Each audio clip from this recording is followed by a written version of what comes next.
Okay, no, not with this man. Stop! No! Stop! You're gonna get paid! You're gonna get paid! Oh, fuck it! Stop!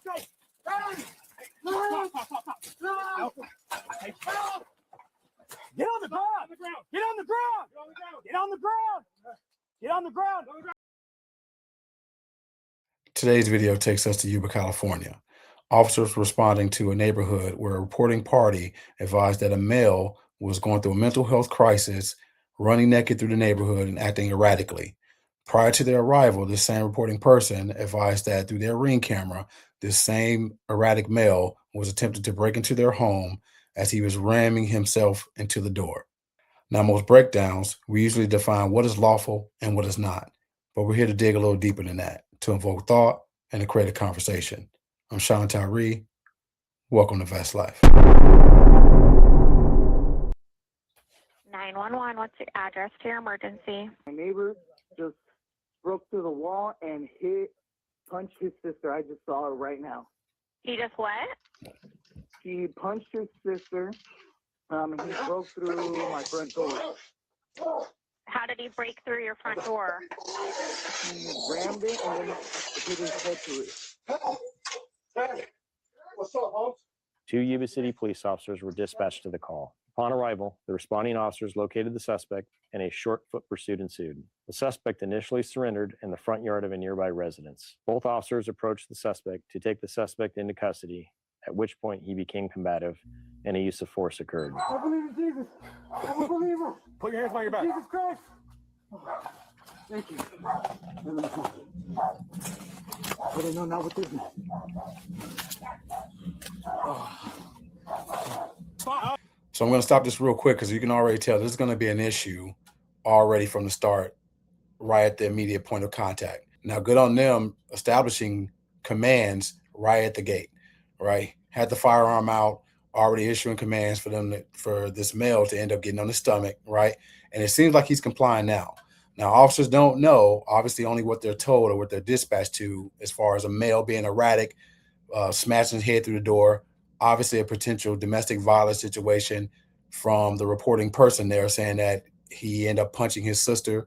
She wasn't the victim that called, but the neighbor that called. But you have all this information already, meaning the officers. Now, if you can tell, there's nothing common about a person that's being naked and running through. So you know there's already erratic behavior, right? A little mental emotional issue, not your average streaker. So you know immediately that you're going to have somebody that's not in their right state of mind. So you have an officer that's standing over them. Already what you see is compliant handcuffing. But something like this, you have to be ready to engage in case that mental emotional action starts flaring up, because what seems to be a comply right now, it's not always going to be the case. Stop! No! Stop! You're gonna get paid! You're gonna get paid! Oh, fuck it! Stop!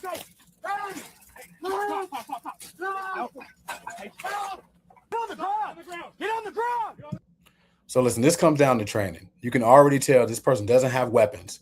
At no point do you see the officers actually try to control his hips, probably get into a position of taking the back or back control, or even just trying to keep them flattened. They allowed this person to get to their feet. If you're going to control somebody, how does someone stand to their feet, right? They need their hips to do so. And this happens time and time. And this happens time and time again, where for some reason, a person being naked, us as guys, there's a little hesitancy into it, but you got to be a professional. And the professionalism has to come out in this, where if you see a person, obviously they're going through a mental health crisis, you have to gain control. And it's made due to training, because no one, neither the primary officer or the backup, they could have dogpiled on him. And that way, that would have kept him down to the ground and easily allow for more control or hold him down for a third officer to arrive in order to properly get this person detained or in handcuffs. Get on the ground! Get on the ground! Get on the ground! Get on the ground! 41, 49. Officers attempted to use less lethal options, including a taser and baton, to subdue the suspect and take him into custody, but both were ineffective. Get on the ground! So what you see here, and I'm going to be honest about this. So not only, and I'm surprised because this is California, right? They're all known for having, meaning California or any West Coast agency, known for having good training or great training, either de-escalation with the use of defensive tactics, hand-to-hand control, or even tools, depending on the funding. And most Western agencies or West Coast agencies has plenty of funding, right? So I want to put a note to this. So it's not just the officer's fault, which is about to transpire. But for those that don't know, all right, with the use of the taser, this right here, if you can see my cursor, this is the X26P, all right, X26 Paul, right here. This taser, they're outdated. This is an outdated taser. And this is on the department for not properly having these officers, one, trained, and two, giving them proper equipment or tools to be utilized in these type of situations. So when I say the X26P, this X26P, these were actually brought into service back in 2013 and 2014. All right. And we're now 2026.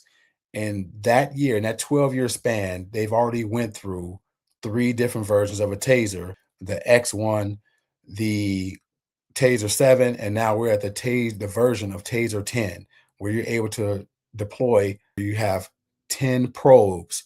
So the issue with the Taser 26, right, just like much like the Taser 7, the impact is different, and you see it was highly ineffective, mainly because one, the spread wasn't there to cause neuromuscular incapacitation.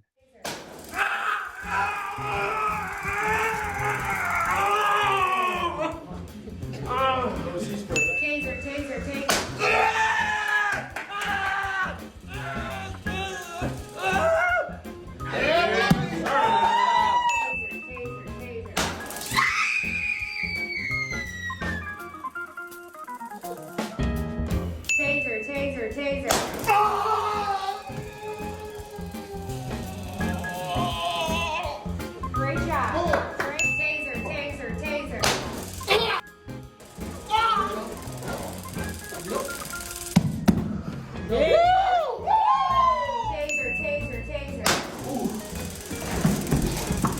As you saw some of my earlier videos that I speak of. And if you're going to have a tool, it has to be reliable. And this agency provided an outdated version. It's not discontinued, not yet. The X26, which is the version right before P, they were discontinued. This right now here, I think civilians can even get this, but the X26P is highly outdated. Right now, most agencies, if they're not even at the Taser 7, they're at least at the Taser 10. And the Taser 7s are getting phased out. So this is outdated. So the agency is already pretty much setting these officers up to fail. And I say that politely, if that even comes off politely. But I'm being dead serious right now, because if you're going to have officers out in the field, this is what the public talks about. Want trained officers, make sure they have the proper tools that they need in order to effectively subdue somebody. And if the agency is not providing proper or updated equipment, it's going to lead to a bad situation. Stop. Get on the ground. Stop resisting. Roll over. Roll over. Roll over. Roll over. Roll over. Roll over. Roll over. Roll over. Roll over. Get on the ground. No. Put it down. Put it down. Put it down. Well, now it changes to a lethal situation. The officers had to draw their firearm. Why? Because now the suspect, the irrational or erratic behavior person, was able to obtain a weapon. The shovel is a weapon, all right? It's considered a deadly weapon because it can cause serious bodily injury or harm to the officer now. So yes, they drew their firearm, and it resulted in them shooting the erratic behavior person. But this all could have been avoided.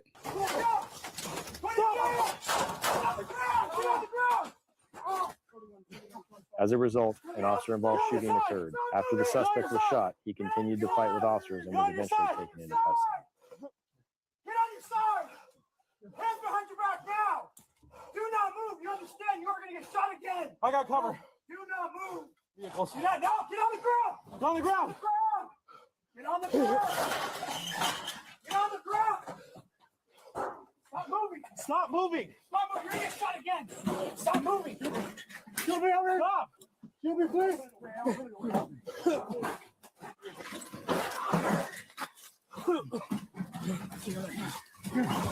Don't move. Don't move.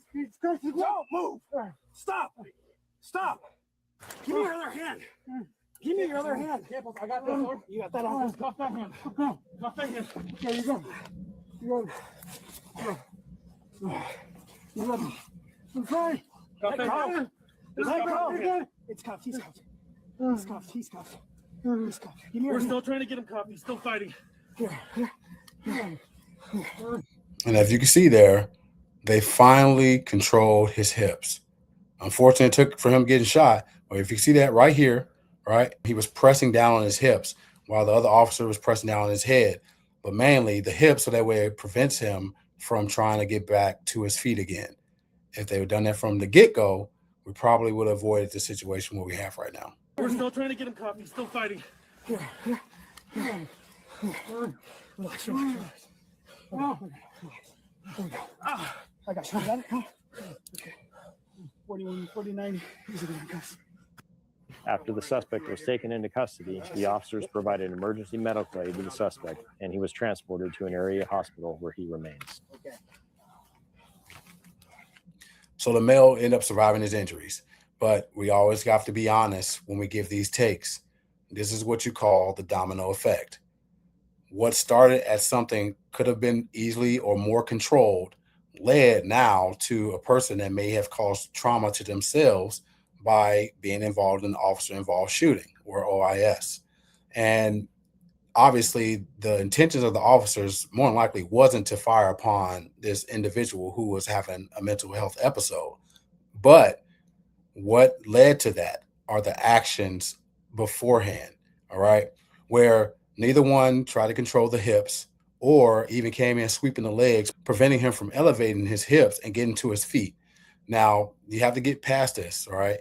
Understand how hard it can be. A person's sweaty, not easily to control, but at the same time, nothing prevented, because they seem like pretty hefty guys, pretty hefty officers, nothing prevented them from, one, going for back control or even straddling the person's back, just seating, just having a seat on his back, on his waist or hip pelvic area, forcing his pelvic to the floor or to the ground. He wouldn't even been able to get up. Now, if you saw me before where I said if a person ends up pushing up, but their hips are on the ground, they're just looking like a seal right now. All right. You can just see they're giving you seal action. But nobody having the wherewithal to keep the hips on the ground, right, for control. Next thing you know, he's on his feet. The agency not providing the officers with good tools, meaning the taser, using an outdated taser at that, because since he was naked, I guarantee if there was a taser 10, the issue with if there was a taser 10 with 10 probes or 10 opportunities in order to get the perfect connection or cross connection, he wouldn't have even been able to get through the fence, because he would have locked up right then and there. But even so, the lock didn't happen, right?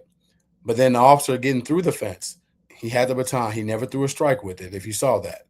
Still giving orders to a person that has an erratic or not in the right state of mind without any proper action, it does nothing. So him getting through the fence, go in and attack. There should have been a moment where, if you feel comfortable, maintain that control and then wait for your second to come, which was trying to get through the fence. And then y'all just dogpile on them at that time if you're not confident in your movements or techniques. 2-on-1 is still perfectly fine. If you have to lay on top of them, one controls the head, the other controls the hips, you're already winning in that moment. But the lack of action or the lack of proper technique led to a situation that forced those officers ending up having to deploy or use their firearm. And it's just a tough position to be in. Now, glad that the officers are okay, that nobody was seriously injured from the shovel or the spade that he was jabbing at them.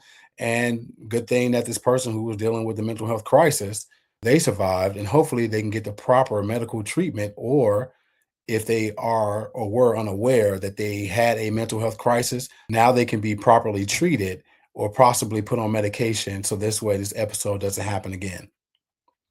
With that being said, drop a like and a comment below.